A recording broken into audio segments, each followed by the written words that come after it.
Hello and welcome, I'm Machine Dana. I hope you're doing really well. In this video, we're actually going to go into the third of a three-part series on how you can make basically the best audio visualizers that the world has ever seen, or at least Twitch or YouTube gaming, or wherever you seem to apply this. So this is OBS Studio filters and plugins that we're using to make a really cool audio visualizer. In part one, we added the audio visualizer using Spectralizer Plugin.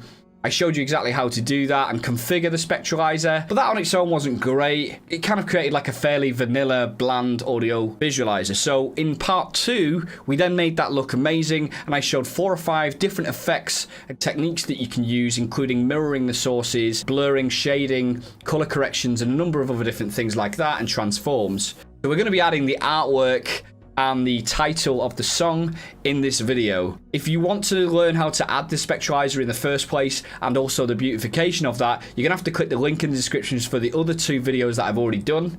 If you're simply wanting to add a title and some artwork, or either of those 2 things, to your stream as a source, then this video is the one for you. This is specifically for OBS Studio, but I am also going to make a version of this for Streamlabs OBS. So by the time you watch this, there's a good chance I may have made it. And if so, the link will be in the description. As always, if you find this useful, feel free to hit the like button. I really appreciate if you subscribe. And if you want to ask me any questions at all, let's go for part 3.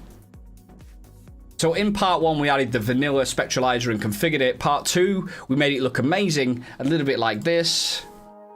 Well, we added some blurring effects, some shading, we duplicated it with some flip rotation work, and as you can see, it's made a really nice, subtle, branded effect on the audio visualizer. In this video, we're now going to add the album artwork to this. Firstly, we need to install a little application called Snip. Now, what Snip does is sits on your desktop and it essentially integrates with Spotify. There's an authorization loop that you have to go through to allow it to authorize. You install this, it's a very small application, and it will basically be able to pull the data from Spotify and kind of just place it as a browser source on your stream. You first need to go to the GitHub, which I will link in the description below. First thing to note here as well about the actual version is that the different versions have done different things, and I believe at a certain point, I think it was possibly like version 6.9, like 9.1 or 9.0, it stopped supporting other audio platforms other than, I think, Spotify and iTunes. If you've got like a weird audio program that you're using, this might still work, it might still be integrated, but I would recommend using an older version of this. I'm going to be integrating this into my Spotify, therefore I'm going to go with the most recent version. So in the most recent version, I need to stress this, that they've made a comment here about making Spotify detection substantially better.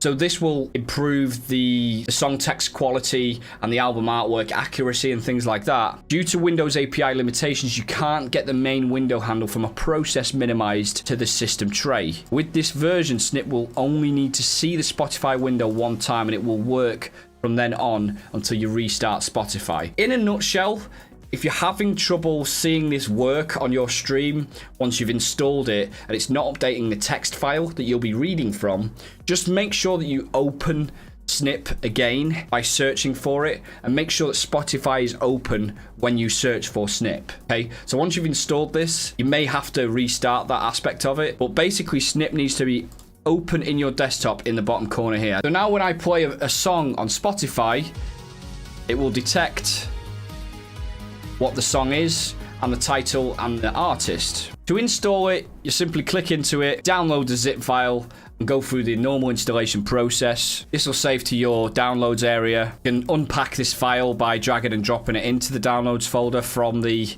zip folder. You just need to double click on that Snip icon there. It's an application file that will install the application. Once this is installed, you should have access to these options here. When you right click, you can then click on these options here. We want to select Spotify if we're going with the Spotify integration. And once I click that, it will say Snip successfully authorized with Spotify. You may close this window now. The first time you do this, you may see a pop-up from Spotify branded that says you authorize this to work with your Spotify. Clearly, you need to say yes to that to authorize the titles to be like red and then rewritten to a text file, if that makes sense. There is a list of known issues here, so I'll try my best to answer the questions, but I'm not an expert on Snip or on Spotify integrations. This has worked for me pretty smoothly, and I know a lot of other people use Snip. If you have issues, by all means try asking me if you want, but I would recommend looking at the issues section first. There's more than likely going to be an answer to your question in this list here, and you won't have to wait for me to respond. So now that we've got Snip installed, there's loads of different options that we can look at here. We can set the output format, which I'll go into in a sec. We can save the track history, which is quite useful if you want the text file, like a separate text file, to pull in like a track history,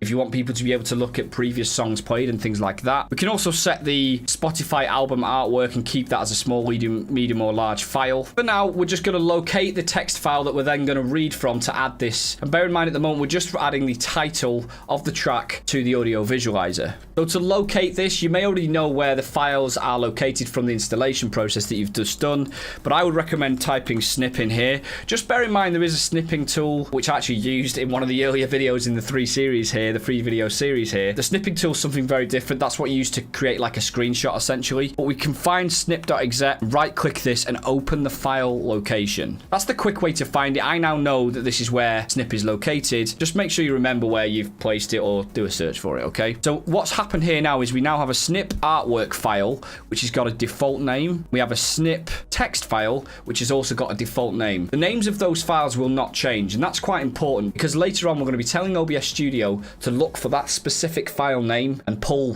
whatever information is within it, whether that's artwork or text file. So as you can see, we've got no music playing at the moment, so we don't see any information in the text file. I'm going to come out of that file. I'm going to press play on the music.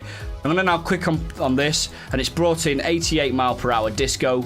Harris Heller, incidentally, one of my favorites from the track list. So we now have a text file that has dynamically placed that new text data into the text file. We can then use that to place on our stream. I'm going to leave the music playing while I do this. I'm going to X off this. That text file is there. I'm going to copy this directory in the top. I'm going to minimize here, and I'm going to add here a new text GDI file as a source. We want to read from file, and we want to browse to that file. So we can just paste in the directory that we just copied there. Click OK on that, and we want to select the snip file.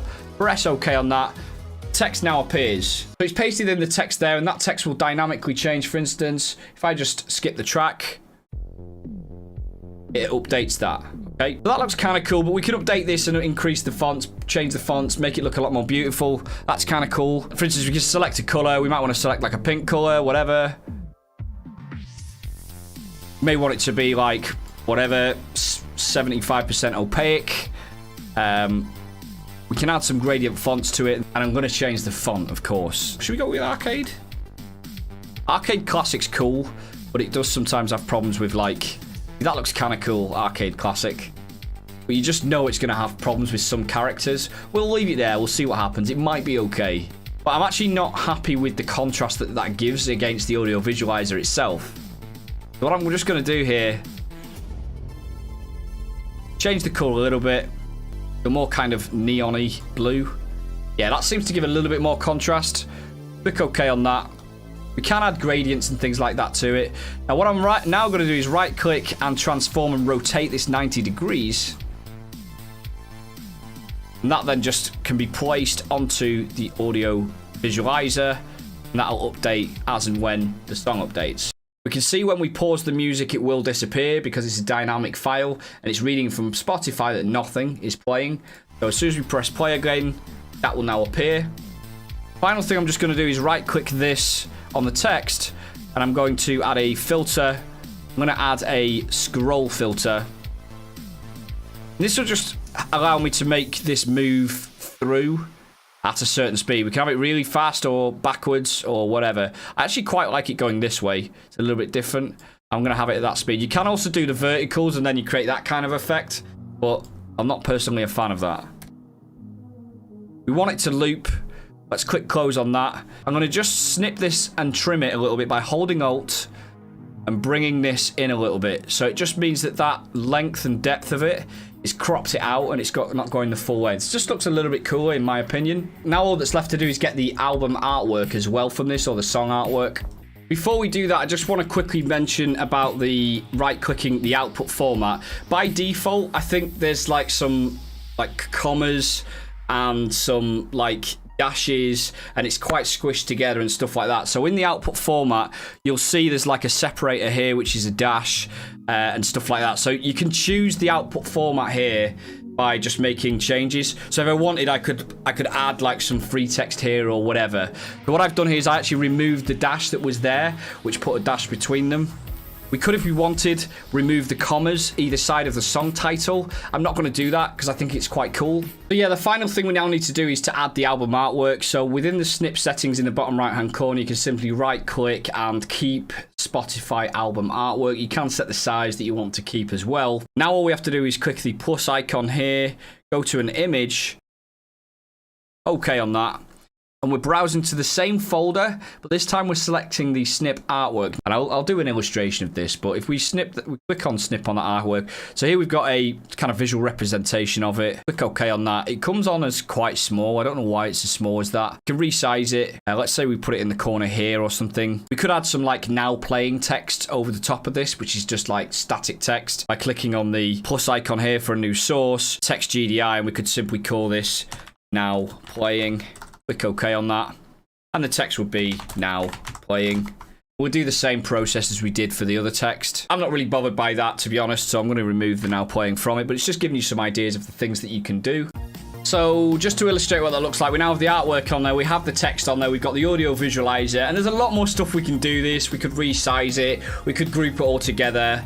There's loads of other stuff we can do, but hopefully I've given you a really good flavor on what you can achieve with this. And so much more. I'm sure you guys have got some wonderful ideas of how you can utilize this, and please do drop the comments below and let me know if you found this trio of videos useful. Let me know what you do with your audio visualizers. Don't forget to like, don't forget to subscribe, and of course I'll see you on the next video. Bye bye.